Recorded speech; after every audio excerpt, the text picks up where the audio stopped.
ये जो किला है ना, इसकी दीवारों में 2 कहानियाँ दबी हैं। एक शौर्य की और एक कल्पना की। चित्तौड़गढ़ का किला, जहाँ हजारों क्षत्रिय और क्षत्राणियों ने जान दी थी। लेकिन जिस रानी की कहानी तुम सुनते आए हो, वो असल में थी ही नहीं।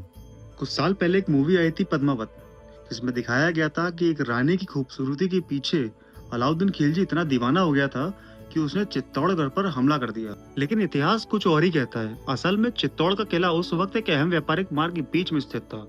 जो भी विदेशी सेना वहां से गुजरती थी उसे कर देना पड़ता था। इसी वजह से खिलजी ने 1301 में रणथंभौर के किले पर हमला किया। रणथंभौर का किला जीतने के बाद जब 1303 में अलाउद्दीन खिलजी चित्तौड़गढ़ आया हमला करने के लिए, तो उसका मकसद था सिर्फ और सिर्फ सत्ता का विस्तार करना, ना कि किसी रानी के चक्कर में यहाँ आके युद्ध करना। उस युद्ध में महारावल रतन सिंह जी वीर गति को प्राप्त हुए और हजारों शतरानियों ने जौहर भी किया। लेकिन रानी पद्मावती नाम की किसी भी महारानी का उल्लेख उस समय के किसी भी राजपूती शिलालेख और उस समय के दिल्ली सल्तनत के किसी भी रिकॉर्ड बुक्स में नहीं मिला।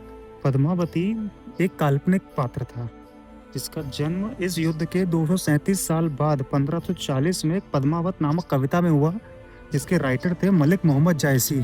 तो अब सवाल आता है कि 1540 के बाद इतने राजपूती राजा है, तो किसी भी राजपूती राजा ने इसका विरोध क्यों नहीं किया? क्यों इस काल्पनिक कविता को ही सत्य मान लिया गया और आगे जाके ये इतिहास का हिस्सा बन गया? क्या कोई राजनीतिक दबाव था इनके ऊपर, या ये झूठा गौरव इतना ज्यादा बड़ा हो चुका था कि उनके लिए इसका विरोध कर पाना नामुमकिन हो चुका था?